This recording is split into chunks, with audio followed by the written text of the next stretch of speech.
Ձեզ տեղեկացնեմ, որ Կնեսետի կողմից ցեղասպանության ճանաչման օրինագիծը մեծ քննարկման առիթ է դարձել ոչ միայն աշխարհում, Թուրքիայում, Ադրբեջանում, նաև Իսրայելում։ Ինձ առավել հետաքրքիր է Իսրայելի քաղաքական մեկնաբանների կարծիքն ու բացատրությունը, թե ինչու հիմա եւ ինչու այս պահին։ Հա, թվում է, թե Իսրայելին պետք չի թշնամի ման գալ դրսում, բայց Իսրայելը գնաց այդ քայլին։ Զեկուցողները մի քանիսն էին, որոնք պնդում էին, որ իրենք մասնագետացված են այս հարցով, վաղուց իրենք ներկայացել են տարբեր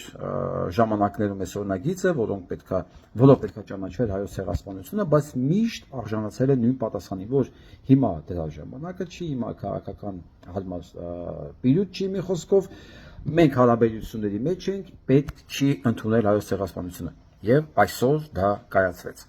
Փաստից բացի մի շատ կարևոր բան կա, որ ոչ մեկ դրա մասին չի խոսում։ Դա այն է, ոչ միայն ճանաչվեց ցեղասպանությունը, այլև դատապարտեց ցեղասպանության ցանկացած ժխտողականություն։ Այստեղ Փաշինյան Նիկոլի կառավարությունը փաստորեն մտածելու բան ունի։ Փաստորեն իրենց քաղաքականությունը,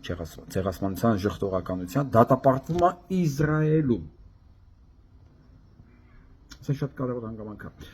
Այսինքն Փաշինյան Նիկոլի ամբողջ քաղաքականությունը լրացնել, խեղդել այս ճանաչման process-ը, փրկել Թուրքիային, որ իրանք մատնացույց չանեն, հանցագործ լինելը ոչ միայն չաշխատեց, այլև դարձավ ինքը հանցագործ ժխտելով ցեղասպանությունը ըստ այս օրինագծի։ Այդտեղ անշուշտ քննարկվեց նաև Ադրբեջանի տարօրինակ արձագանքը սրան, իրանք էլ են զարմացած, որ չնայած որ նրանք մեղադրում են Թուրքիային, շատ կասկածելի է Ադրբեջանի պահվածք այս առիթով, որոնք լինելով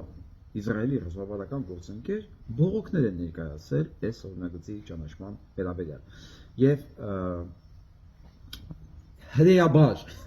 անցան այս թեմայի վրա, ասելով գիտեք ինչ, հարգելի ադրբեջանցիներ, ախր դուք ինչ եք խառնվում մեջտեղ։ Երբ որ 15 թվականին իրականացում էր այդ ցեղասպանությունը, Ադրբեջան դեռ գոյություն չուներ։ Այս մեղադրանքին իրանք շատ ավելի նվաստացուցիչ պատասխան տվեցին, քան կարող էին նույնիսկ հորինել։ Սա է հենց հրեական դիվանագիտությունը։ Եվ այսպես ես ուզում եմ տեսնել Ալիևի ռեակցիան այս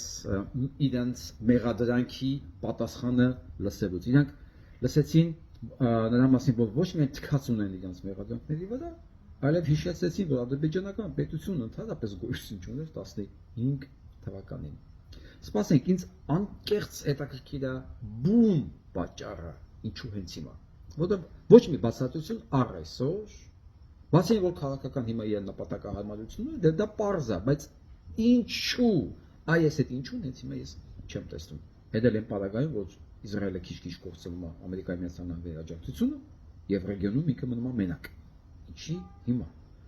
Բայց ժամանակ ամեն ինչի իր տեղը կդնի։